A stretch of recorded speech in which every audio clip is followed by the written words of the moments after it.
Bienvenue à un nouvel épisode d'Ensemble à la Cour, un balado d'Oche Légal animé par moi, Camille Lavoie-Rancourt, où on démystifie une conversation à la fois, étape par étape, les processus pour agir seul devant les tribunaux. Dans cet épisode, on parle de droit de la famille, plus précisément de séparation. Quand on s'embarque dans un projet familial, on ne pense pas nécessairement à la séparation. Pourtant, la vie est imprévisible et elle nous mène parfois vers des situations personnelles et familiales qui nécessitent une intervention juridique. Dans ces situations, la charge émotive est élevée. C'est d'autant plus important de savoir ce qui nous attend dans le processus devant les tribunaux. Pour tenter d'éclaircir le tout, nous avons le bonheur de discuter avec Maître Valérie Laberge, qui est avocate et médiatrice familiale et qui est reconnue dans la communauté juridique pour son expertise dans le domaine du droit familial au Québec. Au fil de cette discussion, on va aborder la question des recours et des étapes clés afin de vous offrir le plus d'outils en ce qui concerne la procédure en cours en matière familiale. Mais avant d'entamer la discussion avec Maître Laberge, je tenais à vous partager des petites mises en garde en lien avec les propos qui sont échangés au micro. Premièrement, il est important de savoir que toutes les informations juridiques évoquées aujourd'hui ne constituent en aucun cas des conseils ou des avis juridiques. De plus, aucune opinion jurisprudentielle ne sera exprimée au courant de l'épisode et sachez que toutes les informations juridiques qui sont abordées reflètent le droit en vigueur au moment de l'enregistrement. Pour avoir accès aux liens, aux ressources ou pour en savoir plus sur notre organisme, vous pouvez visiter le site web d'Oche Légal, ochelegal.ca, ou encore vous abonner à la page Facebook ou Instagram, @OcheLégal. Bon épisode!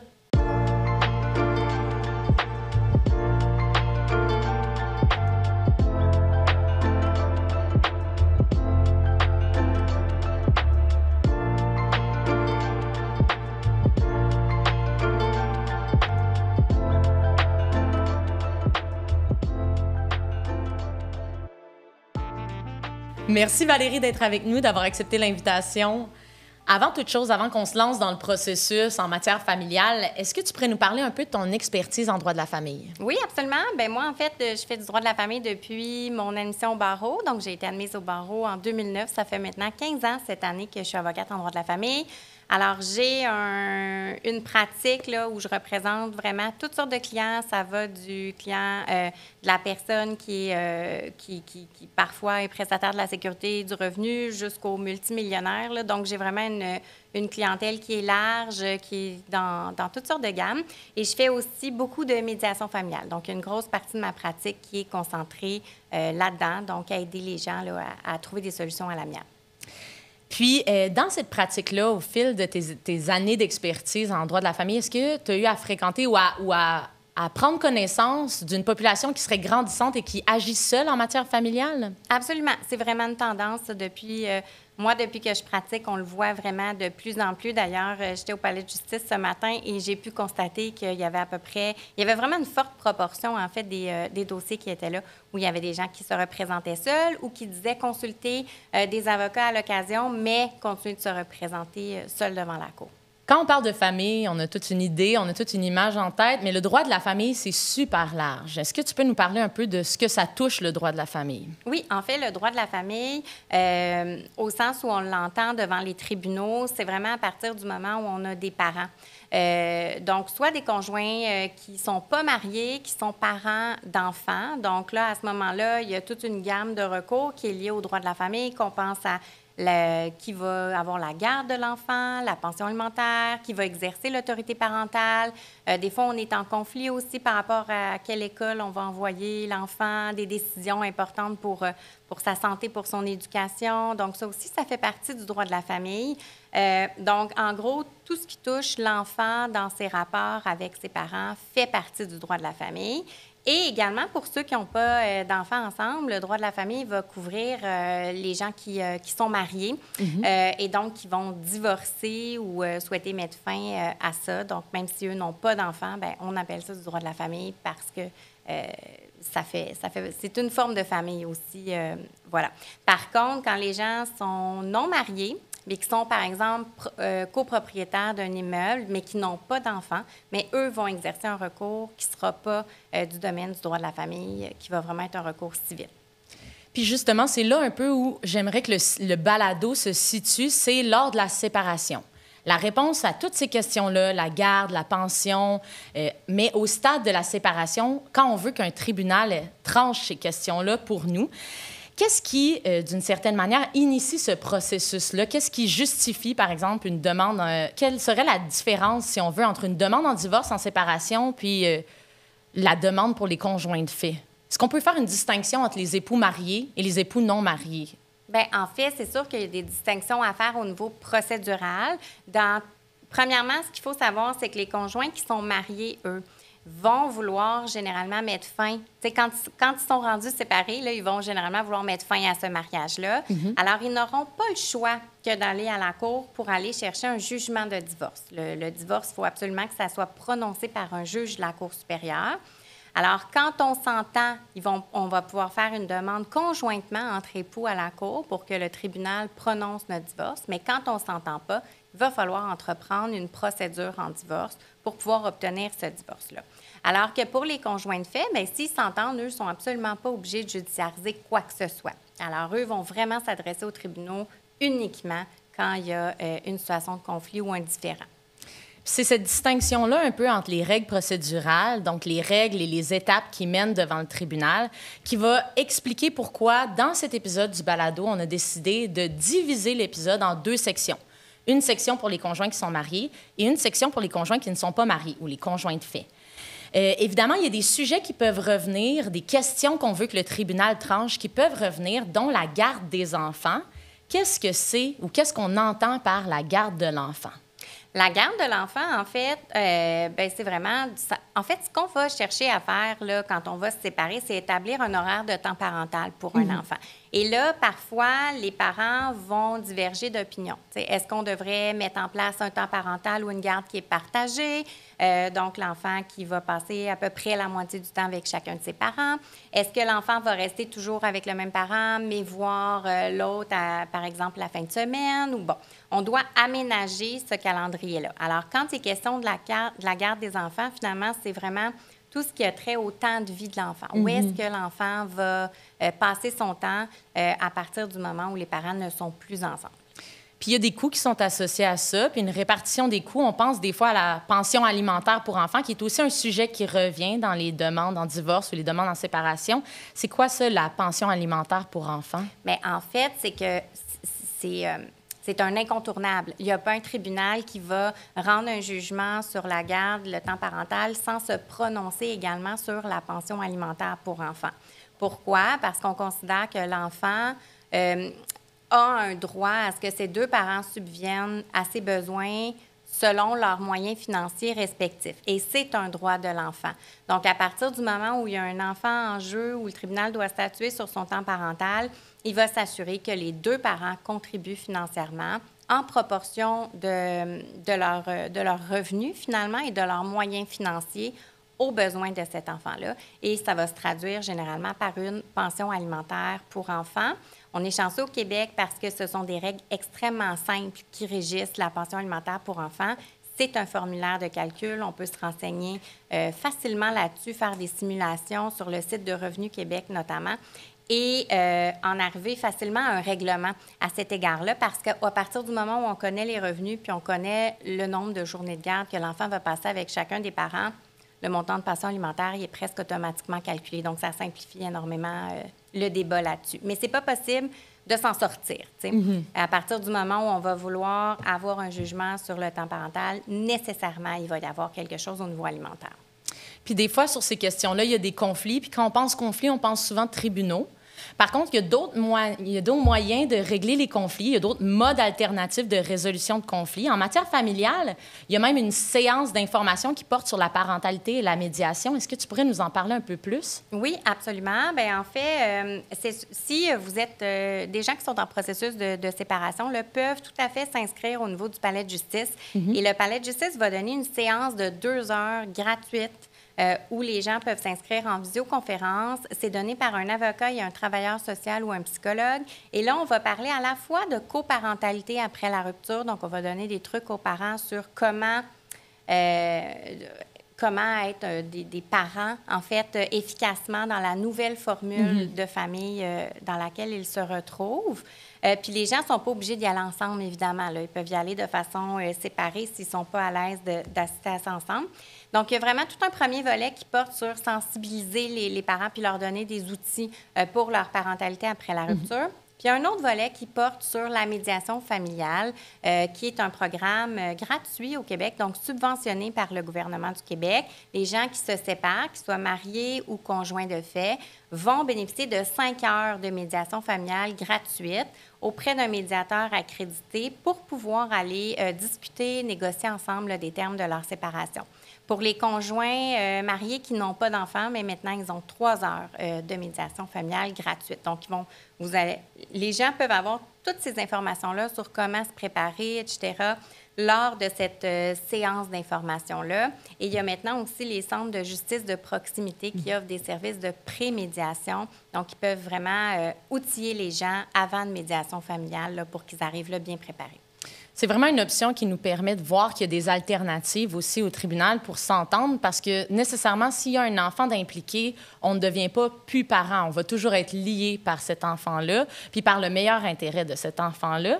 C'est une option qui est super intéressante. Elle est obligatoire dans certains cas, pas la médiation en tant que telle, mais la séance d'information. La séance d'information va être obligatoire à partir du moment où les gens veulent fixer une date de procès. Donc, au palais de justice, une fois que les procédures sont encourues, sont démarrées, à partir du moment où on souhaite avoir un juge qui se prononce et qui rend un jugement final dans notre dossier, il faut absolument avoir suivi cette formation-là. Donc, c'est pas perdu de le faire en tout début parce que si jamais les choses se compliquaient, bien, il n'y a pas obligé d'avoir un dossier d'ouvert à la cour, là, en fait, pour s'inscrire à ça. Et puis, on l'a en poche si jamais les choses se compliquent. Puis si jamais on ne va pas à cette séance d'information-là, est-ce qu'il y a des conséquences? Bien, en fait, le tribunal ne pourra pas fixer la date de procès. Donc, on passe donc à l'étape de comment fixer cette date de procès-là. Comme je le mentionnais tout à l'heure, en droit de la famille, et comme tu le mentionnes aussi, les règles, les étapes, le processus devant le tribunal varient en fonction de si on est marié ou non. Donc, le reste de l'épisode va être divisé en 2 sections. Premièrement, une procédure pour les conjoints qui sont mariés et, dans un deuxième temps, une procédure pour les conjoints qui sont non mariés. Donc, si c'est votre cas, on vous invite à vous rendre tout simplement directement à la deuxième partie de cet épisode.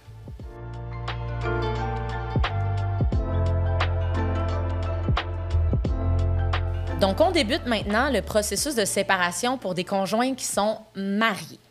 Quand on parle de conjoints mariés, on parle des fois de conflits différents que les conjoints non mariés qui peuvent être tranchés devant le tribunal, comme par exemple la pension alimentaire pour conjoint. C'est quoi ça?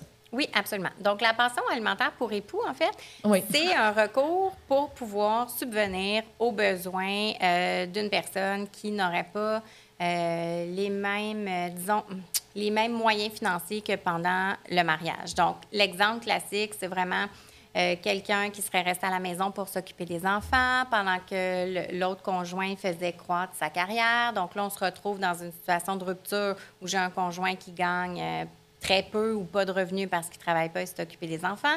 Et j'ai un autre conjoint qui gagne 150 000 $ par année. Donc, il y en a un qui, une fois que la rupture est consommée, il y en a un qui va avoir des moyens économiques vraiment disproportionnés par rapport à l'autre. Et la pension alimentaire, c'est vraiment un recours pour permettre aux 2 époux de pouvoir continuer à bénéficier d'un certain niveau de vie suite à la rupture.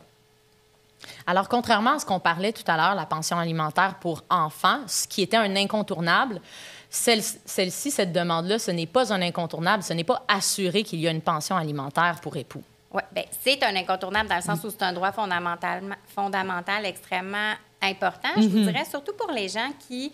il n'y aura pas un gros partage de biens, par exemple, des gens qui étaient locataires, qui n'auront pas beaucoup de biens à partager, mais qui a quand même une disproportion importante entre les revenus.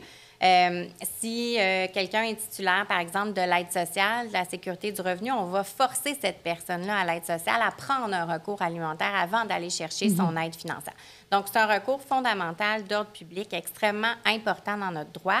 Ceci dit, c'est loin d'être un automatisme. Donc, il faut remplir certaines conditions pour pouvoir être assujetti pour pouvoir y avoir droit à ce recours-là. Et parmi les conditions, là, je vous dirais, plus il y a une grande disproportion entre les revenus des parties, plus ça milite en faveur d'un recours alimentaire. Puis on a parlé un peu de partage des biens, qui est aussi l'autre demande qui est souvent, qui est demandée au tribunal lors de la séparation. Oui. Comment ça fonctionne, le partage des biens lors de la séparation? Oui. Bien, en fait, au Québec, là, tous les gens qui sont domiciliés au Québec depuis plus d'1 an au moment où ils vont entreprendre la procédure en divorce vont être assujettis à ce qu'on appelle le patrimoine familial. Donc, qu'est-ce que c'est le patrimoine familial? C'est 5 biens. La maison ou les maisons, là, s'il y a des chalets, les meubles qu'il y a dedans, les autos, les REER, les fonds de pension. Alors, ces biens-là, les droits à retraite, là, ces biens-là, automatiquement, on va prendre une photo au moment où les gens se marient, puis on va prendre une photo au moment où les gens se séparent. Et tout ce qui aura été accumulé entre les deux, grosso modo, va être séparé en parts égales.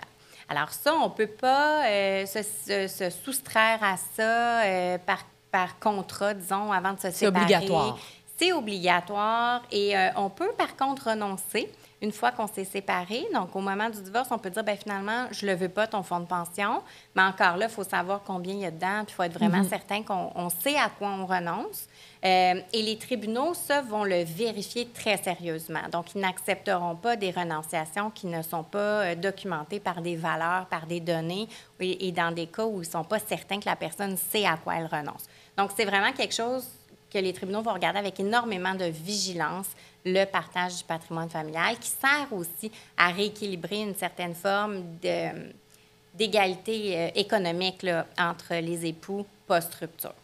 Donc, ces biens-là qui sont étiquetés patrimoine familial puis qui ont des règles spécifiques qui s'appliquent à eux, c'est obligatoire. On peut y renoncer, mais ça reste qu'il y a des règles obligatoires qui s'appliquent à eux. Exact. Puis je veux juste rajouter, c'est important quand même que peu importe le lieu où on s'est marié, c'est vraiment à partir du moment où on est ici, au moment où on se divorce, qu'on est domicilié au Québec, qu'un des époux l'est, ces règles-là vont s'appliquer. Donc, même si je me suis mariée puis j'ai vécu la majeure partie de mon mariage dans un autre pays, si j'étais ici au moment de me divorcer puis que je suis encore ici puis que la famille a vécu ici, les règles du patrimoine familial vont s'appliquer.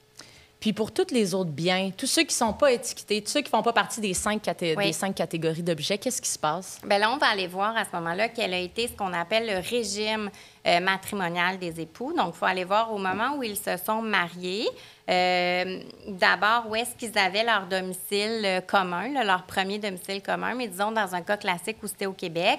Si on se marie puis on ne fait pas de contrat de mariage, on sera assujetti au régime qui s'appelle la société d'acquêt.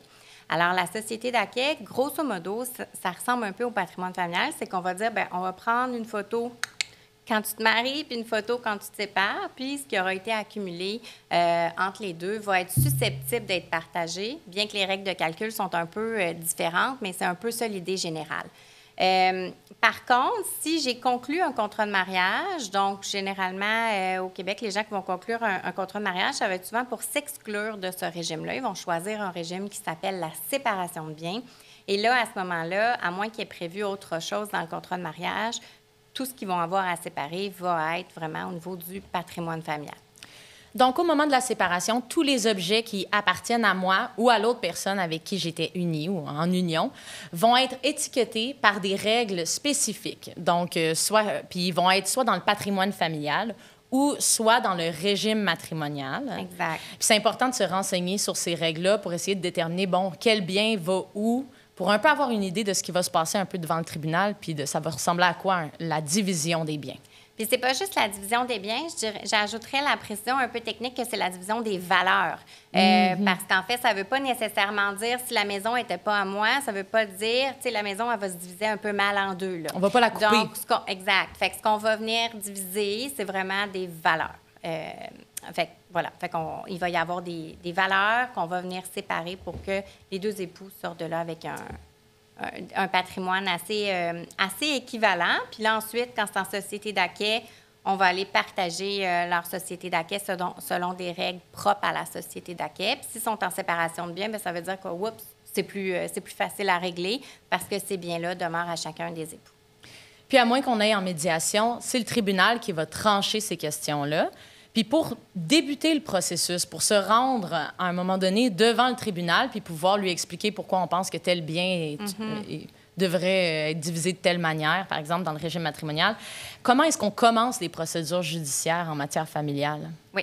Bien, en fait, la procédure, à partir du moment où on voit que la médiation familiale, par exemple, ne fonctionnera pas, ou la négociation, il ne faut pas l'oublier, hein, on a parlé dans les modes alternatifs de la médiation, mais la négociation, ça existe aussi. Là, il y a moyen de s'entendre à l'amiable sur ça. Et si on se dit, bon, ben j'ai pas le choix, je vais devoir faire trancher le différend parce qu'on n'arrive pas à une solution, bien, à ce moment-là, il faut démarrer une procédure judiciaire. Alors, dans le cadre d'un divorce, ce sera donc une procédure judiciaire en divorce, dans laquelle on va devoir venir expliquer au tribunal ce que l'on recherche, donc ce qu'on souhaite obtenir par rapport à toutes les conséquences de notre divorce. Donc, elle va porter tant sur l'aspect, si on a des enfants, là, la garde, la pension alimentaire, l'autorité parentale, que sur le partage des biens entre les époux et, s'il y a lieu, la pension alimentaire pour époux, pour épouse. Puis à quel tribunal il faut aller porter cette demande-là? C'est la Cour supérieure qui est compétente, qui est le bon tribunal là, pour entendre les demandes en divorce. Donc, on se présente au palais de justice. Donc, on prépare notre procédure judiciaire. Ensuite, il faut... L'étape subséquente, là, c'est de l'envoyer par huissier à la partie adverse, donc ce qu'on appelle la signification de la procédure qui doit se faire par huissier. Donc, on engage un huissier qui va aller signifier la procédure à notre ex-conjoint, notre ex-conjointe, et ensuite, on va aller déposer cette procédure-là au greffe du palais de justice. Donc, les vraies étapes, là, j'écris ma procédure, je m'en vais voir le palais de justice qui va attribuer à ma procédure un numéro à la cour et je vais devoir pour ça payer ce qu'on appelle un timbre judiciaire. Donc, il va y avoir une facture qui va être émise au palais. Je vais payer le timbre judiciaire et là, à partir de là, j'aurai un numéro de cour. Une fois que j'ai mon numéro de cause, là, je peux aller envoyer mon huissier faire la signification. Et là, une fois que j'ai mon rapport de signification qui dit « Oui, moi, huissier de justice, j'ai bel et bien remis la procédure à M. X », eh bien là, je vais redéposer ça au dossier de la Cour pour vraiment prouver que la procédure a bien été signifiée. Puis la signification, même si un ex-conjoint, c'est quelqu'un qu'on connaît bien, qu'on sait où la personne habite, la signification par huissier, c'est une étape obligatoire. Il n'y a pas moyen de passer... par des détours en disant « mais moi, je sais où il habite, je vais aller y porter, puis je sais qu'il va l'avoir reçu ». Non, ou on ne peut pas non plus dire « je vais l'envoyer par courriel, par Facebook, par poste recommandé ». Il faut absolument passer par le huissier. Bien sûr que si la personne est à l'extérieur du pays, il y a certaines règles qu'on va pouvoir aller élaborer, mais toujours avec le huissier. C'est vraiment le huissier qui est la personne pour vous accompagner dans ces étapes-là. Puis si maintenant, on est la personne qui reçoit par huissier, justement, la demande, qu'est-ce qu'il faut qu'on fasse? Si on choisit de se représenter seul, il faut regarder deux choses quand on reçoit notre demande. À la fin de la demande, il devrait y avoir d'abord un avis d'assignation qu'on appelle, qui est un avis, c'est comme ça que ça va s'appeler, là, avis en vertu de 145 Code de procédure, assignation. Et si on lit, ça va nous dire qu'on doit produire au greffe de la Cour ce qu'on appelle une réponse. Donc, on a 15 jours pour produire une réponse pour dire soit là-dedans, là, on a des options. On a l'option de dire je veux négocier. On a l'option de dire je veux contester. Puis on a l'option de dire je suis d'accord. Fait qu'on va cocher. Puis là, si on dit je veux contester ou je veux négocier, peu importe, on va cocher ce qui s'applique.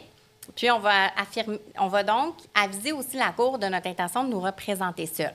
Et cette réponse-là va devoir être envoyée à la partie adverse également et ensuite déposée au greffe de la Cour.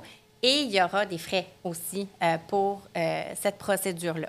Mais celle-là, c'est plus facile. On peut la déposer par le greffe numérique, fait qu'on peut la déposer en ligne. On n'est pas obligé de se déplacer au palais de justice. On peut faire ça dans le confort de notre chez nous. Absolument. Plus facile que la demande introductive, oui. Oui, il faut se rendre... oui, il y a comme trois étapes. Il y a comme d'autres étapes, oui, c'est ça. Effectivement, que ce soit fait. Puis qu'est-ce qui arrive si on ne fait pas de réponse? Un jugement va pouvoir être rendu par défaut contre nous. Ça veut dire que comme on n'est pas là, on est réputé accepter les conclusions. Donc, il faut absolument... C'est une étape extrêmement importante, la réponse, et il faut respecter ce délai-là. Puis, une fois qu'il y a eu une demande et ensuite une réponse, il y a quand même des étapes avant le jour J où on se présente devant le tribunal. Exact. C'est ça que je voulais dire tout à l'heure, c'est que là, je regarde à la fin de ma procédure, la première chose que je devrais trouver, c'est mon avis de 145 qui me dit qu'il faut faire une réponse. Le mot-clé, assignation. Assignation, absolument. Donc là, ça, c'est à faire. Dans ma procédure, il y a peut-être aussi ce qu'on appelle un avis de présentation. Donc, il y a peut-être 2 avis à la fin de cette procédure-là. Et si j'ai un avis de présentation, probablement qu'il y a des mesures soit provisoires, soit de sauvegarde.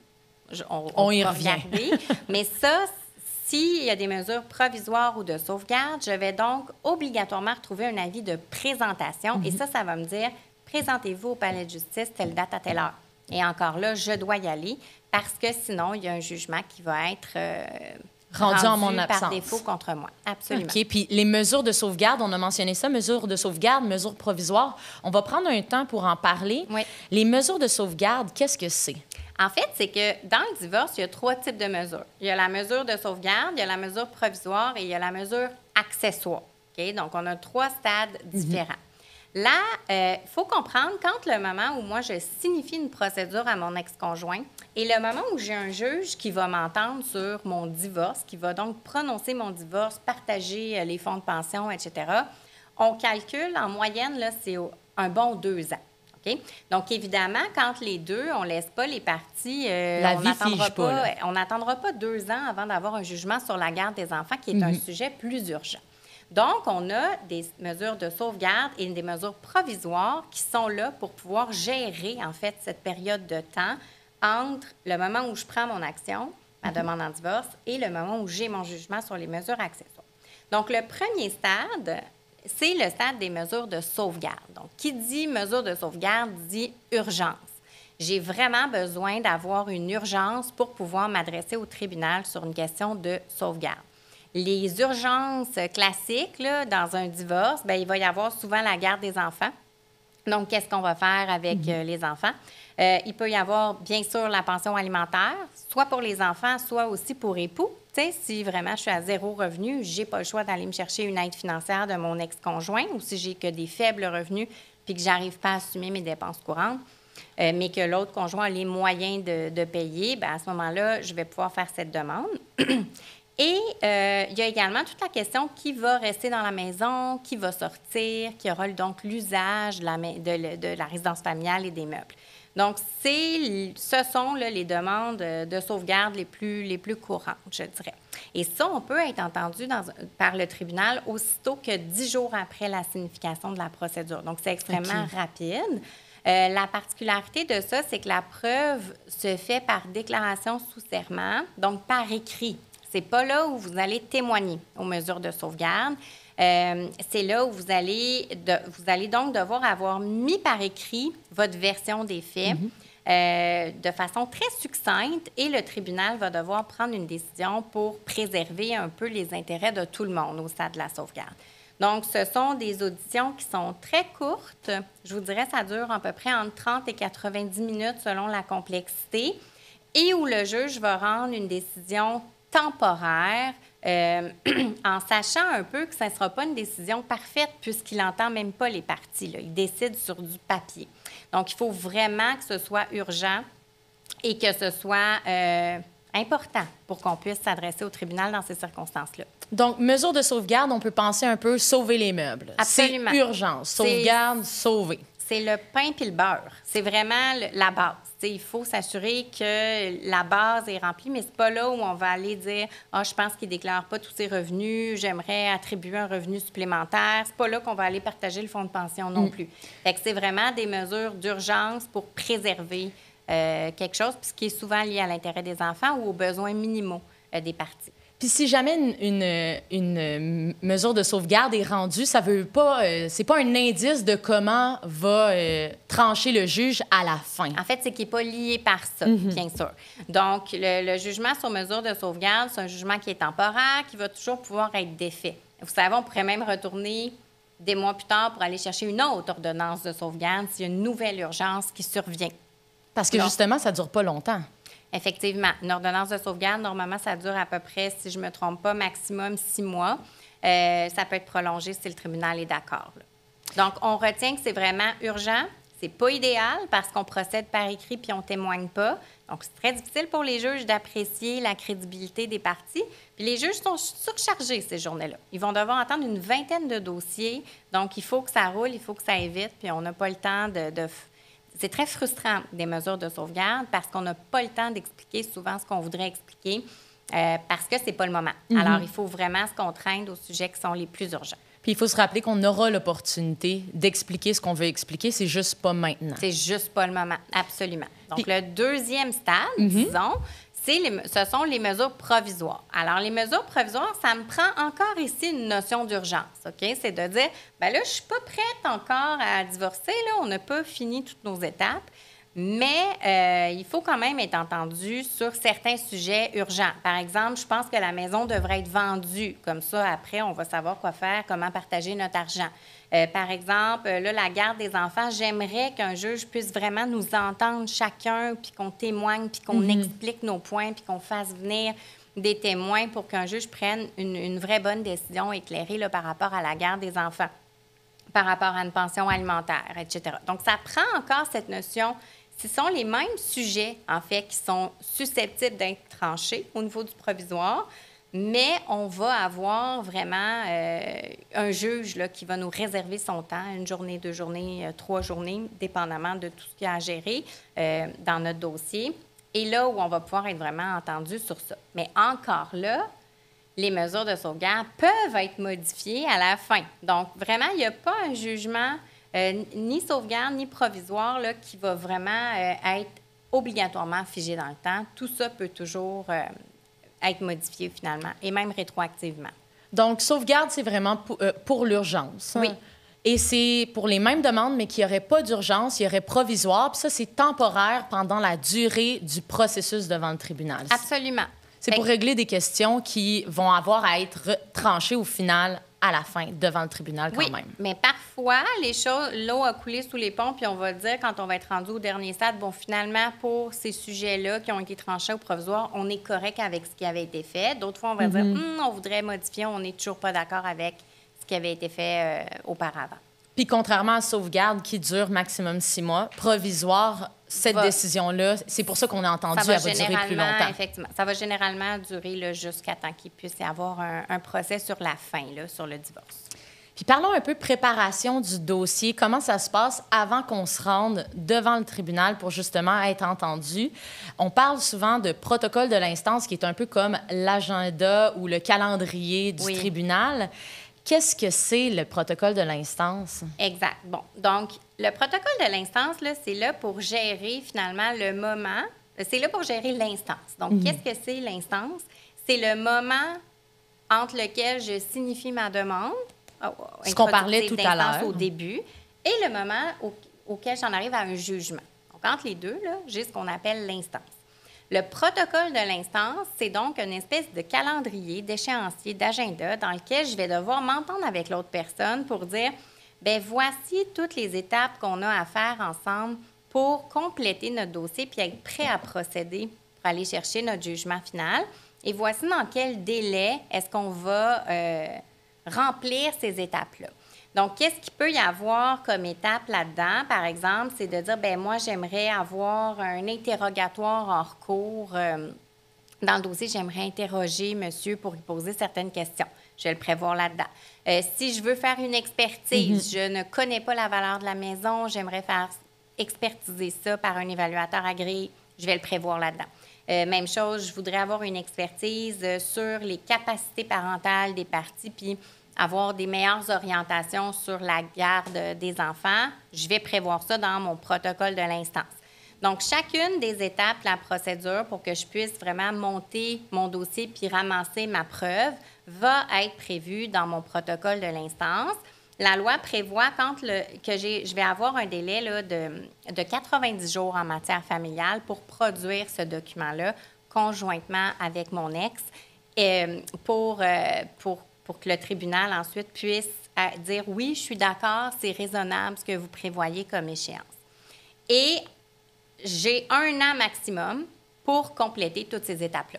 Donc, dans mon protocole, il va falloir que ça s'étire sur une période maximale d'1 an. Puis ce 1 an-là, le sablier commence à courir à partir du moment où j'ai engagé, où j'ai retenu les services d'un huissier et j'ai signifié la demande. C'est ça? Ou ça commence à partir de quand? Ça commence, c'est un peu technique cette affaire-là. Ça commence à partir du moment où le tribunal accepte mon protocole de l'instance, qui va être 20 jours après son dépôt. Alors le début est différent. J'envoie ça à mon huissier. On a ensemble, mon ex et moi, 90 jours pour produire notre protocole. Le tribunal a 20 jours après le 90 jours pour nous dire « Je ne suis pas d'accord avec votre protocole ». S'il nous dit « Je ne suis pas d'accord avec votre protocole », il va faire ce qu'on appelle un avis de gestion. Il va nous convier à une gestion pour qu'on... souvent, c'est pour qu'on comprime les étapes ou en tout cas qu'on se mette d'accord sur le protocole de l'instance. Si je n'ai pas de nouvelles du tribunal, mon protocole est présumé accepté. Ça veut dire pas de nouvelles, bonne nouvelle. Et là, 20 jours après le dépôt de mon protocole, mon délai d'1 an va commencer à courir. En pratique, dans mon protocole de l'instance, je vais prévoir un délai pour dire à cette date-là, là, on aura donc déposé ce qu'on appelle une déclaration commune pour inscription. OK. Puis souvent, on va s'entendre sur une date dans notre protocole de l'instance. Comme ça évite de devoir faire toutes ces espèces de calculs-là. Ouais. Alors, souvent, les gens réussissent à respecter les délais. Absolument, oui, oui. Puis si jamais on se rend compte pour une raison ou pour une autre, une maladie, un empêchement, qu'on ne sera pas capable de respecter l'échéancier, on peut toujours demander au tribunal de prolonger ces délais-là en cours de route. Puis le tribunal peut, à un certain moment, décider à notre place si on ne s'entend toujours pas, n'est-ce pas? Oui, si on ne s'entend pas sur les étapes du protocole, le tribunal va nous convier puis il va décider pour nous. Puis on a parlé d'experts, d'expertise, d'expertiser la maison. Quand on parle d'experts, on pense souvent témoins. Comment est-ce qu'on sait si on a besoin de témoins? Est-ce que c'est une bonne idée de convoquer des témoins? En fait, là, ça dépend si on parle d'un témoin qu'on appelle ordinaire ou expert. Quand on veut... le premier type de témoin, qui est le témoin ordinaire, c'est un témoin comme vous et moi. Là. Le témoin ordinaire, lui, il va pouvoir témoigner sur les faits dont il a eu connaissance personnellement. Donc, si je suis dans mon dossier de divorce et que je sais que mon ex-conjoint a déjà fait toute une scène devant l'équipe de hockey de mon garçon. Et je voudrais mettre ça en preuve parce que je juge que ça va être pertinent pour les capacités parentales. Bien, je pourrais faire intervenir un témoin de la scène pour venir dire « Oui, oui, j'ai bien vu, j'ai bien entendu. » L'entraîneuse, par exemple. Exact, l'entraîneuse. Mais elle pourrait venir dire « Oui, j'ai bien vu, j'ai bien entendu, j'ai bien eu connaissance que monsieur a fait telle scène devant l'équipe de hockey. » Et si moi, comme conjointe, je n'étais pas là, puis je me suis juste fait raconter la scène, je n'aurais pas le choix que d'appeler cette madame-là pour qu'elle puisse venir raconter ce qu'elle a vu, parce que moi, si je ne l'ai pas vu, je ne peux pas en parler. Donc ça, c'est super important quand il y a des faits où on dit « Moi, je n'ai pas vu, je n'ai pas entendu ça, mais il faut en parler. » Il faut absolument faire venir ce témoin-là à l'audition. Si on recherche l'opinion de quelqu'un, donc je pense que la maison vaut tant, je pense que l'enfant a telle condition médicale. La coach pourrait pas venir dire, par exemple, je pense que monsieur devrait pas avoir la garde, à cause de la scène qu'il a fait. Je suis certaine que monsieur a une condition de santé mentale. Tu sais, peut pas venir dire ça. Donc, pour prouver une opinion, on a besoin de ce qu'on appelle un témoin expert. Donc, les fois où on va en avoir besoin le plus fréquemment devant le tribunal, ça va être souvent des experts psychologues ou travailleurs sociaux qui vont rencontrer les parties de la famille et qui vont pouvoir dire, bien moi, voici ce qui est mon opinion clinique de ce qui apparaît un horaire de temps parental compatible avec l'intérêt des enfants. Ou un évaluateur agréé qui va dire, moi, cette maison-là, je fais une évaluation objective et voici combien elle vaut. Ou des fois, on a des compagnies à faire évaluer. On ne sait pas trop combien vaut l'action de la compagnie. Bien, on va faire affaire avec des experts à cet égard-là. Donc, à chaque fois qu'on veut donner une opinion, bien, ça nous prend un témoin expert. Nous, on ne peut pas donner notre opinion. Puis, il est possible d'avoir des experts communs. Donc, on s'entend pour une personne. Les deux personnes impliquées dans la séparation s'entendent. Moi puis mon ex, on s'entend.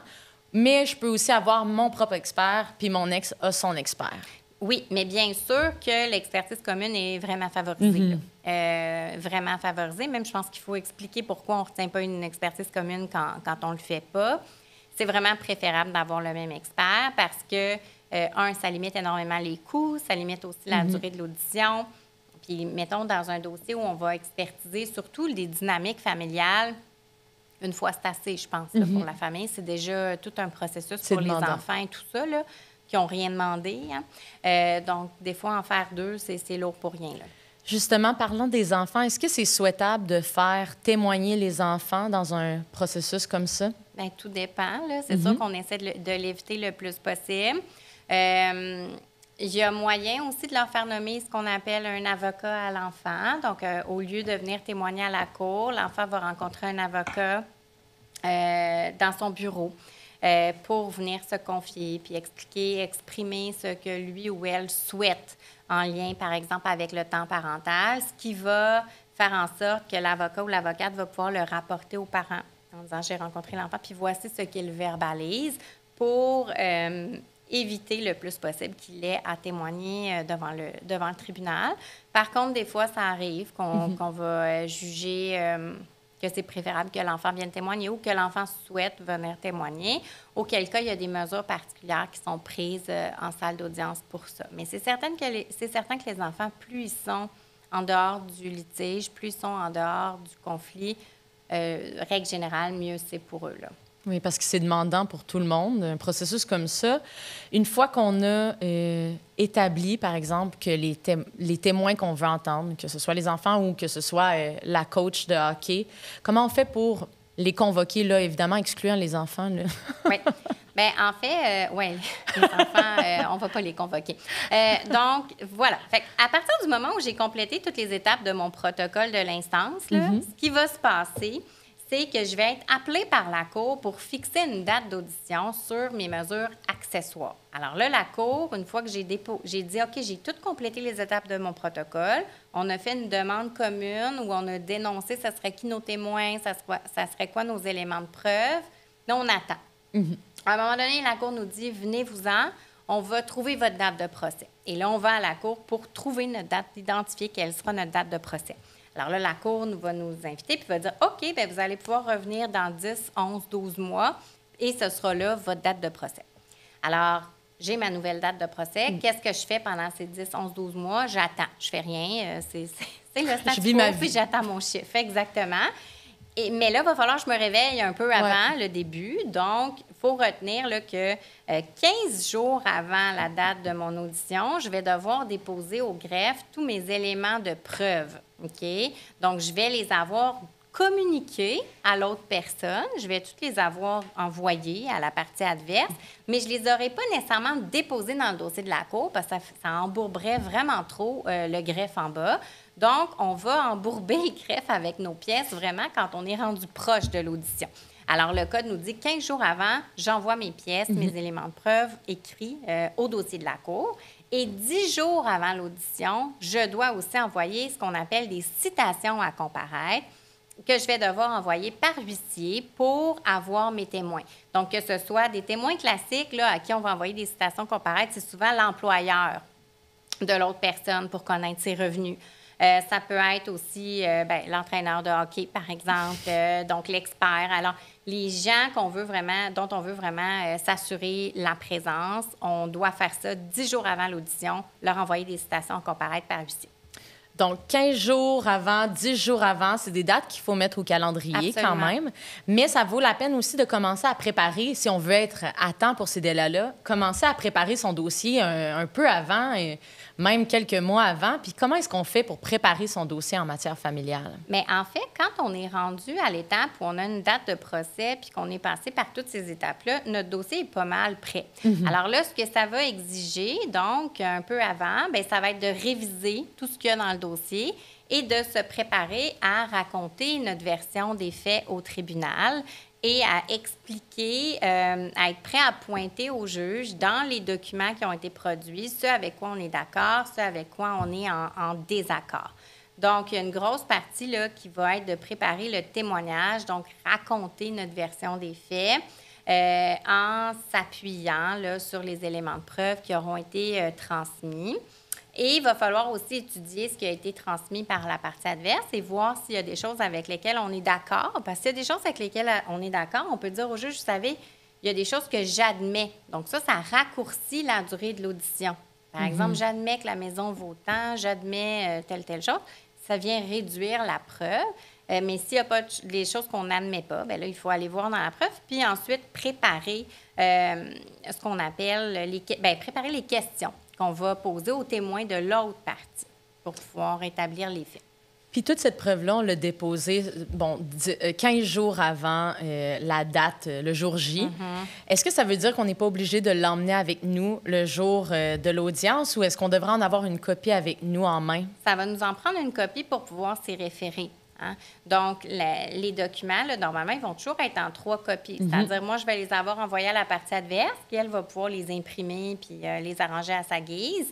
Le juge, bien, je ne vais pas lui demander de les imprimer. Là. Je vais lui avoir envoyé ça de façon très organisée. Je vais avoir numéroté les pièces, mis des onglets pour que ce soit facile de se repérer pour la cour.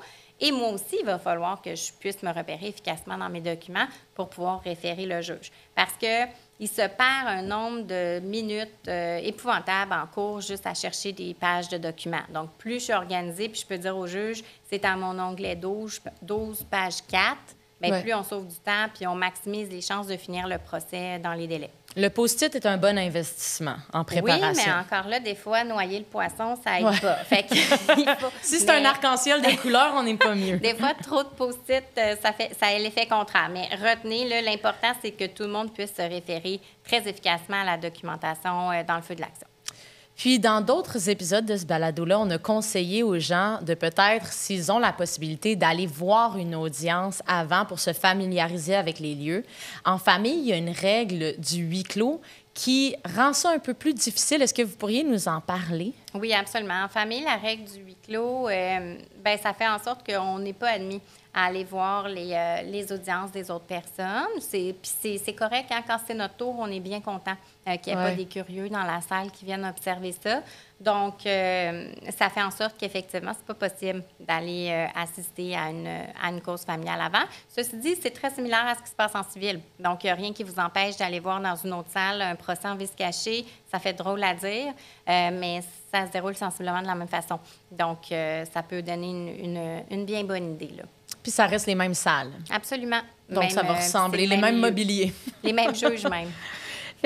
Puis le huis clos, ça sert à quoi? Pourquoi est-ce qu'on a mis ça en place? Bien, ça sert à préserver la confidentialité. Ce sont des dossiers qui sont extrêmement sensibles. On ne veut pas que ensuite l'information circule de « Ah oui, j'ai vu ta voisine au palais, tu ne sais pas ce qui arrive dans son divorce. » Donc, ça permet une confidentialité de tous ces sujets-là. D'ailleurs, vos jugements, s'ils sont rendus par écrit, seront tous anonymes. On ne pourra pas savoir ce qui s'est passé dans votre dossier. On va vous appeler monsieur, madame, puis votre enfant va s'appeler X, Y ou Z. Là. Donc, on ne pourra pas vous identifier non plus. Puis, maintenant, si on parle de l'audience, on a dit qu'on pouvait aller voir un peu à quoi ça ressemblait dans un procès civil, mais à quoi ça ressemble l'audience en matière familiale? Bien, en fait... Le déroulement. Le déroulement de l'audience, en fait, c'est que le juge va avoir pris connaissance du dossier le matin avant d'arriver à la salle. Et là, on va commencer en faisant toujours un peu de cuisine. Là. Donc, est-ce que tout est encore contesté? Qu'est-ce qui nous reste à regarder? Et qui seront les témoins entendus? Vous aviez mis ça dans votre liste. Est-ce que c'est encore ça? Est-ce qu'il y en a que vous avez enlevé? Bon, on va essayer d'organiser un peu les journées d'audition. Et ensuite, la personne qui aura fait la demande va commencer ce qu'on appelle sa preuve. Donc, va commencer son témoignage puis expliquer les faits, en fait, là, puis sa vision des choses. Et les témoins qu'elle aura assignés, ensuite, vont la suivre. Et là, à chaque témoin, l'autre personne aura l'opportunité de poser des questions. C'est-à-dire, je vous ai entendu dire ça, mais dans tel autre document, vous avez dit ça. Donc, il va pouvoir mettre un peu en contradiction la personne sur son témoignage. Et donc, à chaque témoin, on peut faire ce qu'on appelle un contre-interrogatoire. Donc, l'autre personne va pouvoir le contre-interroger. Une fois que la personne a fait entendre tous ses témoins qui ont tous été contre-interrogés, bien là, c'est le défendeur, celui qui a reçu la demande intro ou celle qui a reçu la demande intro, qui va faire sa propre preuve. Donc, il va témoigner, expliquer sa version. Et ces témoins vont venir un après l'autre. Et là, le demandeur aura l'opportunité de poser des questions aussi à ces témoins-là. Une fois que tout ça est fait, donc que la preuve est entendue, là. On a eu les témoins, on a parlé des documents qu'on avait déposés, donc vraiment, toute la preuve est là. On va passer à l'étape des plaidoiries. L'étape des plaidoiries, c'est là où on va tenter de convaincre le juge de nous donner raison. Donc, on va dire, voici ce que moi, je pense que c'est dans le meilleur intérêt que les enfants soient avec moi à temps plein pour telle raison. Le témoignage, puis là, on va aller voir dans la preuve. Le témoignage de monsieur nous révèle que ABC. Le témoignage de l'expert dit DEF. Bon. Puis on va donner, donc, on va pointer dans la preuve tel document dit telle affaire. Puis on va vraiment prendre tous les éléments de preuve qu'on aura vus et aller faire le lien entre pour l'élément de preuve, le témoignage ou le document, et la conclusion que nous, on recherche. Mais en plaidoirie, c'est pas le temps d'aller dire, puis vous savez, il est arrivé aussi tel autre événement. On peut pas. Donc, une fois qu'on a fini de témoigner, on ne peut pas témoigner sur des choses qu'on n'a pas prouvées. On peut pas amener d'autres faits. Jamais. À l'étape des plaidoiries. On est vraiment juste en train de dire au juge, voici les faits que vous avez eu à votre connaissance, puis voici comment les coller aux principes juridiques. Donc, si c'est moi qui ai déposé la demande au tout début, là, que j'ai retenu les services d'un huissier pour notifier, pour signifier la demande, donc, je dois avoir en tête que c'est moi qui va commencer en présentant la preuve. Donc, tous mes faits, tous mes témoins, tous mes documents ou mes photos, etc. Et c'est aussi moi qui va plaider, donc la partie par la suite, en premier. Oui. Et si c'est moi qui ai reçu à l'inverse la réponse, j'ai en tête aussi que le jour J devant le tribunal, je vais passer en deuxième pour expliquer l'histoire ou pour expliquer ma version des faits. Puis je vais aussi plaider en deuxième. Exact. Et le juge peut laisser la possibilité de faire ce qu'on appelle une réplique. Donc, pour le demandeur, là, une fois que tous les deux ont plaidé, s'il y a des nouveaux éléments qui ont été soulevés en plaidoirie par le défendeur, le demandeur pourra dire « Ah, bien, j'ai des éléments à rajouter sur ce qui vient d'être dit que moi, je n'avais pas nécessairement abordé dans ma plaidoirie. » Les juges vont permettre, généralement, vont demander que ce soit très court, mais on aura le droit à un petit 5 minutes là, si jamais il y a des ajouts à faire. Puis, tout à l'heure, au tout début, on a parlé de mesures de sauvegarde, on a parlé de mesures provisoires, puis ces deux mesures-là sont temporaires, donc ils ont une date d'expiration. Puis, juste il y a quelques instants, on a parlé aussi de mesures accessoires. Exact. Donc là, ça, c'est vraiment les mesures au jugement au fond. Donc, au jugement final, là, avec les témoins et tout ça dont on vient de parler, ce qu'on va chercher à faire, c'est que le juge, bien, il va prononcer notre divorce et il va aussi prononcer ce qu'on appelle les mesures accessoires au divorce. Donc, il va prononcer notre divorce, puis ensuite, il va se prononcer sur toutes les mesures en lien avec le divorce. Donc, ça veut dire qu'il va y avoir un jugement sur la garde, sur la pension alimentaire pour enfants, s'il y a lieu, la pension alimentaire pour conjoint, mais aussi, là, ça ne sera plus une question de qui va avoir l'usage de la maison. Là, ça va être qui va avoir la propriété de la maison, et là, qui va devoir combien d'argent à qui, et ça va être payé dans quel délai. On tranche toutes les questions, puis de manière, si on veut, pas finale, mais oui. Absolument. Puis, accessoire, pour s'en rappeler, on pourrait dire, étant donné que la séparation, c'est l'objet principal du processus, on veut se séparer, toutes les autres demandes, c'est des mesures qui viennent avec la séparation. Absolument. Donc, c'est accessoire au jugement. Et puis, ces mesures-là, est-ce qu'ils ont une durée de vie illimitée? En fait, pour tout ce qui est partage des biens, ce sont des mesures qui sont définitives. Okay? C'est-à-dire, on ne pourra pas aller les modifier, on ne pourra pas essayer avec un autre juge après de dire « Ah, finalement, moi, mon fonds de pension, je n'aurais pas voulu le partager. Bon, ça, c'est définitif. Maintenant, pour tout ce qui a trait aux enfants, bien sûr que c'est mouvant, hein, ces situations-là. Les enfants vont grandir, il va peut-être y avoir des changements au niveau de l'horaire de temps parental, au niveau de la pension alimentaire. Peut-être que nos revenus aussi vont varier. Donc, tout ce qui est garde, pension alimentaire, tant pour enfants que pour conjoints, pourra être révisé s'il y a un changement important dans les circonstances qui le justifient. Donc, c'est possible d'être révisé, mais comme on l'a dit, c'est quand même définitif. Puis, une fois que le jugement est rendu, il lie les parties. Donc, il lie les personnes qui ont demandé la séparation. Oui. Il est évidemment possible d'avoir un appel, mais ce ne sera jamais un nouveau procès. C'est le procès. On va être lié par la décision du juge puis de la manière qu'il va avoir tranché les questions qu'on lui a posées. Exact. Sauf que si je ne suis pas d'accord, disons, avec ce que le juge a fait sur la garde des enfants, mon recours, c'est vraiment un appel. Donc, j'ai 30 jours pour interjeter un appel où je vais pouvoir essayer de démontrer au tribunal que le juge s'est trompé. Et là, il faut que je fasse vraiment la preuve d'une grosse erreur de la part du tribunal. Mais c'est ça, mon recours. C'est pas de reprendre une procédure après en disant « Ah, ça a un petit peu changé, puis j'aimerais ça réviser. » Okay? Ça prend vraiment un changement important, significatif dans les circonstances pour pouvoir me réadresser à un nouveau juge de la Cour supérieure pour qu'il modifie.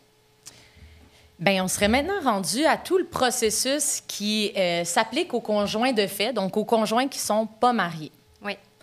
Donc, les conflits qui peuvent être tranchés, on parlait au début de la garde, du temps parental et donc aussi de la pension alimentaire pour enfants. Là, est-ce qu'il y a d'autres types de questions qu'on peut poser au tribunal? Oui. Pour les conjoints de fait, maintenant, là, on peut aussi, s'ils ont, par exemple, une maison ensemble, on peut ajouter ça dans le litige familial. Donc, des conjoints de fait qui auraient une maison ensemble, mais pas d'enfants, vont prendre leur procédure en droit civil, donc pas en chambre de la famille, mais des conjoints de fait qui ont des enfants, puis qui ont... mais qui ont aussi une maison, on ne leur dira pas ouvrez 2 dossiers différents. On va pouvoir permettre que ce soit tout dans le seul et même dossier. Parfait. Puis comment on débute ça? Si je suis la personne qui veut déposer une demande, comment je fais ça? Bon, donc si je ne me suis pas entendue avec mon ex par la médiation, par la négociation, puis que je me dis, oh là là, je dois vraiment commencer un dossier judiciaire, je vais devoir entreprendre ce qu'on appelle une demande introductive d'instance. Donc, ma demande introductive d'instance, je vais devoir écrire tous les faits importants et puis expliquer au tribunal ce que je recherche, donc ce que je veux au niveau du temps parental, au niveau de la pension alimentaire. Je vais devoir aussi remplir certains formulaires. Par exemple, s'il y a une pension alimentaire pour enfants, je vais devoir remplir ces documents-là. Une fois que c'est fait, je vais aller au palais de justice pour pouvoir faire ouvrir un dossier. Et donc, je vais devoir payer ce qu'on appelle le timbre judiciaire. Donc, je vais faire un paiement. Le greffe en bas va m'attribuer un numéro de dossier à la cour. Et avec ça, je vais pouvoir aller voir un huissier qui pourra signifier par huissier la procédure à mon ex-conjoint. Donc, c'est super important. La procédure, je ne peux pas l'envoyer par la poste recommandée, je ne peux pas la donner en main propre, je ne peux pas l'envoyer par courriel. Je dois obligatoirement la signifier par huissier pour que ce soit valable. Alors, une fois que j'ai signifié ma procédure par huissier, bien, que le huissier l'a fait, il va dresser un rapport pour dire « j'ai bien signifié la procédure à M. X » et ce rapport-là sera déposé au dossier de la Cour. Et là, donc, ma procédure là, sera donc régulièrement déposée au greffe. Puis quand on dit la Cour, c'est quel tribunal qui est compétent ou qui peut m'entendre sur ma demande en séparation? La Cour supérieure. Donc, à partir du moment là, où il est question de la garde des enfants, il faut absolument s'adresser à la Cour supérieure. Et à l'inverse, je ne suis plus la personne qui demande, je suis la personne qui reçoit la demande introductive d'instance. Oui. Qu'est-ce que je dois faire? Bien, en fait, ce que j'ai oublié de mentionner tout à l'heure, c'est qu'avant d'envoyer ma demande là, au greffe, il va falloir que je mette à la fin de ma demande ce qu'on appelle un avis de présentation. Alors, il va falloir que je me rende sur le site Internet de la Cour supérieure et que je trouve à quelle date et dans quelle salle est-ce que je peux présenter cette demande-là auprès du palais de justice. Donc, disons que c'est à Montréal. À Montréal, je peux faire ça du lundi au vendredi sans problème. Alors, je vais identifier, donc une date. Et là, dans ma procédure, avec mon avis de présentation en matière familiale, ce sont toutes des procédures qu'on retrouve sur le site de la Cour, là, ça va donc être indiqué à la partie adverse de se présenter au tribunal. Alors, si moi, je reçois une procédure judiciaire, je vais aller voir vite à la dernière page, puis ça va me dire « Eh oh, il faut que tu viennes à la cour telle date, à telle heure, dans telle salle. » Et là, la chose que je vais devoir faire, bien, c'est d'y aller. Parfait. Ouais. Puis, normalement, une demande introductive d'instance, c'est un document qui ouvre la conversation un peu, si on veut, judiciaire et qui demande une réponse. Comment est-ce que je fais pour répondre? J'ai pas besoin de répondre à ce document-là? J'ai pas besoin de répondre au sens juridique du terme. Ceci dit, bien sûr que normalement, je vais appeler l'avocat ou la personne qui m'a envoyé ça, puis je vais dire, ben oui, je suis d'accord, non, je suis pas d'accord. Mais j'ai pas de procédure formelle à faire. Pas de document à remplir. Non, pas de document à remplir. faire autre que de me présenter au greffe du palais de justice. Puis il y a des demandes quand même qu'on peut formuler avant qu'on ait un jugement final, donc avant que le tribunal nous entende. On parle de mesures de sauvegarde. Qu'est-ce que c'est des mesures de sauvegarde? Bien, en fait, quand je prends une procédure sur, par exemple, le temps parental, la pension alimentaire, souvent, il faut comprendre quand le moment où je vais la signifier par huissier, puis le moment où je vais être entendue au fond de ma demande, dépendamment des districts judiciaires, là, il peut y avoir entre 3 mois et 9-10 mois, dépendamment des districts puis du volume du district. Donc, évidemment qu'on ne laisserait pas les gens dans un tel flou. Tu sais, 9-10 mois, ça peut être assez long, là. Alors, on va leur permettre de présenter ce qu'on appelle des mesures de sauvegarde. Donc, qu'est-ce que c'est des mesures de sauvegarde? C'est vraiment quand on a une notion d'urgence. C'est le premier critère. Les tribunaux sont très stricts là-dessus. Mais si j'ai une urgence, je vais pouvoir demander au tribunal de rendre un jugement pour valoir jusqu'à temps que j'ai un procès. Ce qui est important de comprendre, c'est que les mesures de sauvegarde sont des mesures d'urgence, mais sont aussi entendues sans témoin. Alors, je dois mettre ma version des faits par écrit dans une déclaration sous serment. L'autre va pouvoir répondre. Et c'est en lisant ces documents-là que le tribunal va devoir décider ce qu'il va faire, par exemple, par rapport au temps parental. Donc, évidemment qu'on peut produire aussi des pièces sous soutien de j'allais dire affidavit, qui est l'ancien mot, mais de ces déclarations sous serment-là. On peut produire de la documentation, des courriels, des photos, des écrits, n'importe quoi qui permettrait de corroborer notre version des faits. Mais le tribunal doit quand même trancher sur du papier. Donc, c'est pour ça que c'est vraiment préférable qu'il puisse trancher quand on est entendu véritablement avec les témoins. Mais parfois, on n'a pas le choix. Et là, le tribunal rend des décisions dans l'urgence là, au niveau de la sauvegarde. Donc, s'il y a une urgence, s'il faut sauver les meubles, on pense à mesures de sauvegarde, mais c'est des décisions temporaires, des audiences qui vont vite. Donc, le tribunal ne nous entend pas les témoins, il n'y a pas de plaidoirie. 30 et 90 minutes le maximum pour une mesure de sauvegarde. Il faut comprendre que le juge va en entendre une vingtaine dans sa journée. Là. Donc, ça va très vite. C'est pas le temps de venir l'embourber avec des questions qui sont compliquées, qui sont trop éloignées dans le temps. Il faut vraiment que ça aille vite. Là. Puis il faut avoir en tête aussi que c'est temporaire. Ça a une durée maximale de 6 mois, puis qu'il y aura l'opportunité d'être entendu encore sur la même question devant le tribunal lorsqu'il va entendre le dossier. Oui, puis de façon beaucoup plus soutenue. Donc, si, par exemple, moi, j'ai l'impression que mon ex-conjoint travaille au noir et que là, il déclare des revenus de 20 000 et que ça me donne une pension alimentaire pour enfants qui est ridicule, alors que moi, je sais qu'il fait beaucoup plus d'argent que ça, au niveau de la sauvegarde, c'est pas là où je vais pouvoir faire cette preuve-là. Par contre, quand je vais arriver à mon jugement en bonne et due forme, quelques mois plus tard, c'est là où je vais pouvoir faire ma preuve complète. Et si le juge dit oui, c'est vrai, monsieur travaille au noir, bien, il pourra ajuster la pension alimentaire rétroactivement. Là. Donc, on peut aller défaire ce qui a été fait au niveau des mesures de sauvegarde. Donc, il faut vraiment garder en tête que c'est temporaire et que ça peut être corrigé par la suite. Ça peut être corrigé au jugement. Puis comment on fait pour fixer une date pour être entendu et avoir un jugement, pour geler une date au calendrier? Oui, pour pouvoir avoir une date sur nos mesures finales, finalement, là, il faut aller à la cour, en fait, en chambre de pratique. Et là, il faut s'assurer d'avoir un certain nombre de documents à notre dossier. Donc, ça nous prend notre formulaire de fixation des pensions alimentaires pour enfants. Ça nous prend également, on appelle ça une déclaration selon l'article 444 du Code de procédure civile. Un nom si simple. Exact. Ça se retrouve facilement sur Internet, mais c'est une espèce de déclaration avec nos informations personnelles qu'on va envoyer à l'Agence du revenu quand il va y avoir perception de pension. Donc, formulaire de pension, une déclaration selon l'article 444. Il va falloir produire aussi nos 3 derniers talons de paie, notre dernier rapport d'impôt puis avis de cotisation. Donc, ça, il faut absolument produire ça. Et il va falloir également avoir assisté à la séance d'information sur la coparentalité et la médiation et démontrer qu'on y a assisté, donc avoir reçu notre attestation et la produire au dossier de la Cour. Donc, une fois que le juge aura vu que oui, tous ces documents-là sont là, le juge ou le greffier spécial, je peux donc fixer la date de procès. Et là, il va s'informer combien de témoins y aura-t-il, quels éléments de preuve, combien d'éléments de preuve, etc. Puis, à partir de là, il va pouvoir nous donner une date. Puis, on a parlé de témoins. Quand est-ce que c'est une bonne idée de déterminer qu'on a besoin de témoins? En fait, les témoins, quand est-ce que c'est une bonne idée? Le plus tôt possible. Le plus tôt. Là, à partir du moment où on va fixer notre date d'audition, il faut déclarer dans le document combien de témoins on entend faire venir.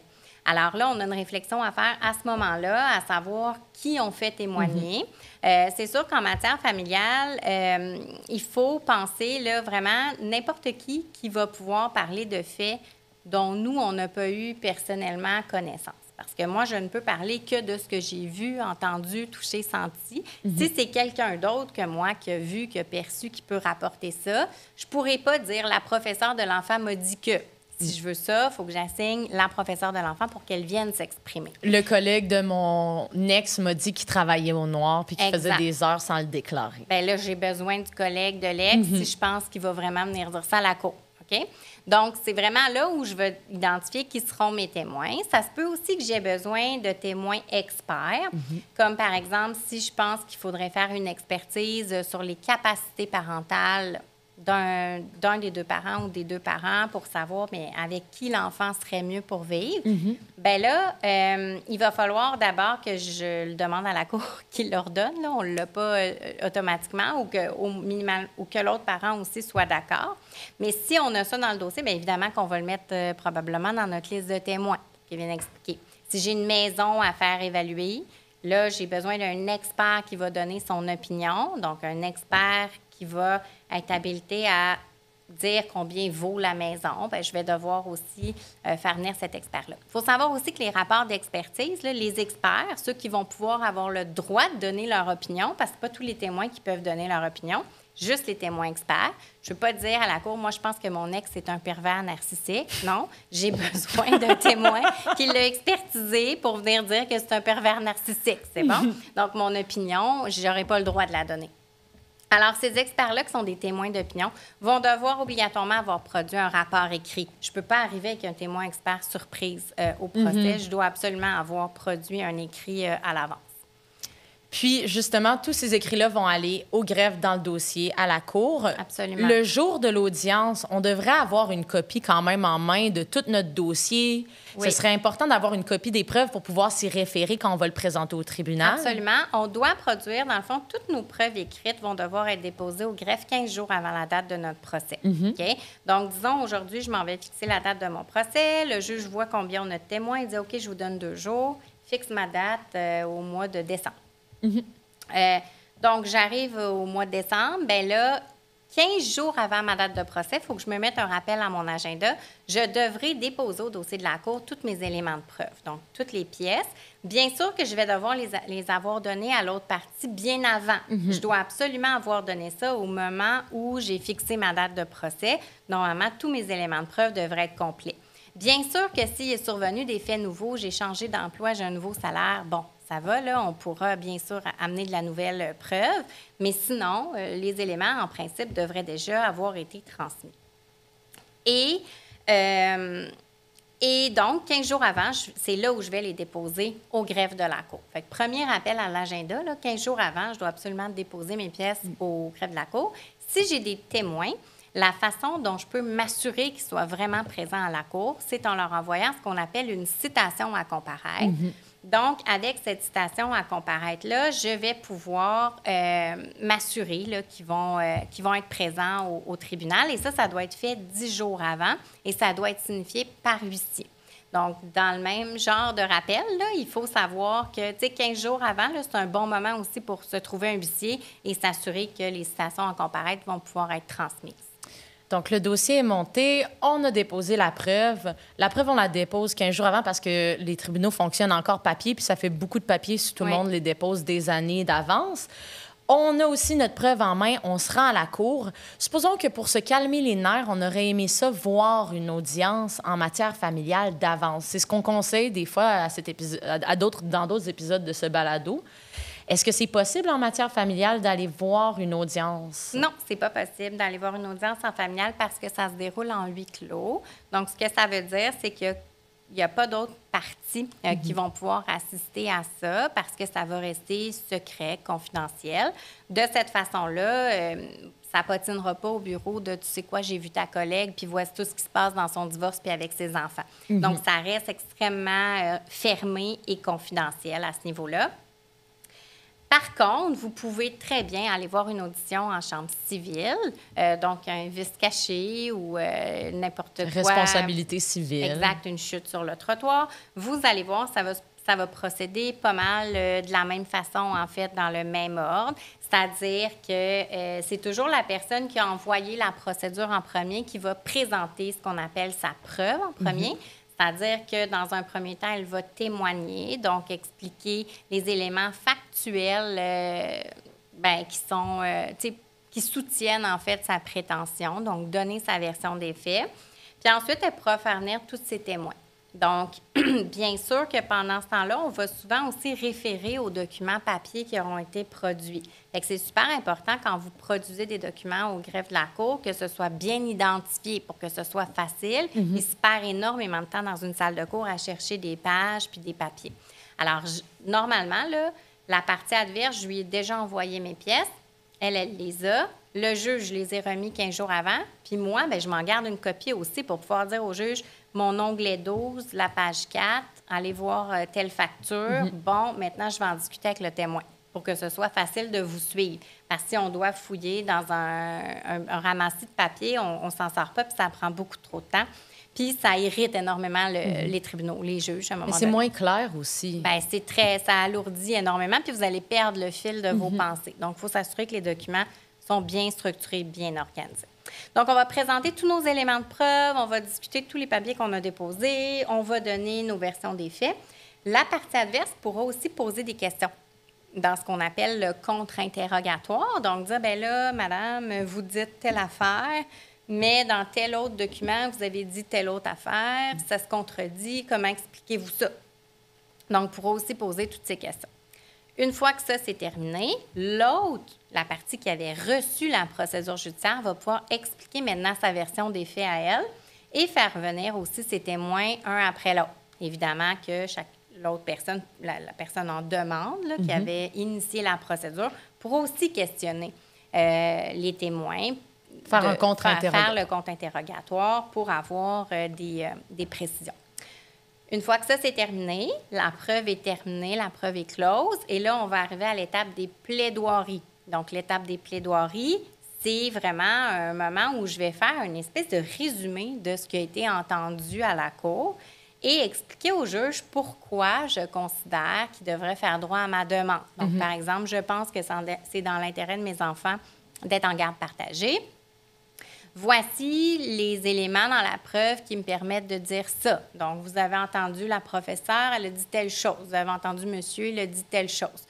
Alors, je me base sur ce qui a été dit et entendu et ce qui est dans le dossier de la Cour. C'est pas le moment où je peux dire « Ah non, mais j'avais oublié de dire ça. J'ai une autre affaire que j'ai oublié de vous dire, monsieur juge. Là, il ne voudra pas, il va se boucher les oreilles puis il va dire « Il est trop tard. » Donc, il faut vraiment travailler à partir des faits qui ont été mis en preuve. Et là, c'est là où on va essayer de convaincre le juge. Moi, la personne qui a fait la demande va exprimer tout ça. Ensuite, la personne en défense, donc qui a reçu, va expliquer la même chose, va faire exactement le même exercice. Et là, le tribunal, une fois qu'il aura entendu les deux versions, parfois va permettre à la personne en demande de dire « Ah, bien là, il a dit plein de choses que moi, je n'ai pas parlé, j'aimerais préciser, juste rajouter une petite précision », va permettre ça, puis ensuite, ça va clore, puis le juge va rendre son jugement. Donc, on est parti des débuts, du début d'une demande pour se rendre finalement au jugement final. Dans tout ce processus-là, est-ce qu'il y aurait une suggestion particulière ou un conseil en or, un truc de pro qu'il faudrait retenir? Bien, c'est sûr qu'en droit de la famille, moi, je pense que la meilleure chose à retenir, c'est si vous pouvez trouver une solution négociée, faites-le. Tu sais, vous savez, surtout quand il est question de la garde des enfants, là, c'est quand même vous l'expert de votre enfant. C'est vous qui connaissez sa routine, ses réactions, son tempérament. C'est les deux parents. Puis vous allez être parent pas juste aujourd'hui, là. Tu sais, vous allez être parent pour un long bout. Alors, puis le processus judiciaire est extrêmement difficile sur une coparentalité. Parce que c'est pas le fun là, de rentrer dans une salle d'audience puis d'expliquer pendant une journée pourquoi votre ex, vous pensez qu'il est moins adéquat que vous, puis tout ce qu'il a fait de pas correct dans les 10 dernières années, puis entendre l'équivalent de votre côté. très difficile pour une relation, puis ça la part un petit peu croche pour la suite, souvent. Donc, bien sûr que plus on est capable d'en arriver à une solution négociée puis de travailler en équipe, mieux c'est pour la suite, mieux c'est pour vos enfants. Et si vous devez aller à la cour pour faire valoir vos représentations, je vous dirais que le respect est super important. C'est un irritant majeur pour les tribunaux quand on voit qu'il y a un manque de respect important entre les parties. Vous vous tirez dans le pied, mais aussi, c'est dur de réparer ça après, puis vous allez en avoir besoin de votre ex, c'est l'autre parent de votre enfant, là. Donc, je vous dirais que c'est... Dans le meilleur des mondes, vous trouvez une solution. Parce que moi, je dis toujours à mes clients, aimez-vous mieux prendre la décision vous-même ou vous aimez mieux laisser un monsieur de 56 ans qui n'a jamais vu votre enfant, après 2 jours, prendre la décision à votre place? Des fois, on n'a pas le choix, mais si on est capable de l'éviter, franchement, c'est préférable. Et si on doit y aller, il faut le faire dans le respect puis en gardant en tête qu'il va y avoir un lendemain après cette journée-là, puis il faut qu'on puisse continuer à travailler ensemble par la suite. C'est ce qui termine notre épisode d'Ensemble à la cour. On a eu le plaisir de s'entretenir avec Maître Valérie Laberge. Si vous voulez plus d'informations sur notre organisme Hoche Légal ou encore si vous voulez avoir accès à toutes les ressources qui ont été nommées, on vous invite à consulter le site web hochelégal.ca ou à vous abonner à notre page Facebook ou Instagram @hochelégal. J'espère que ça a pu vous être utile. Je m'appelle Camille Lavoie-Rancourt et c'est Ensemble à la cour.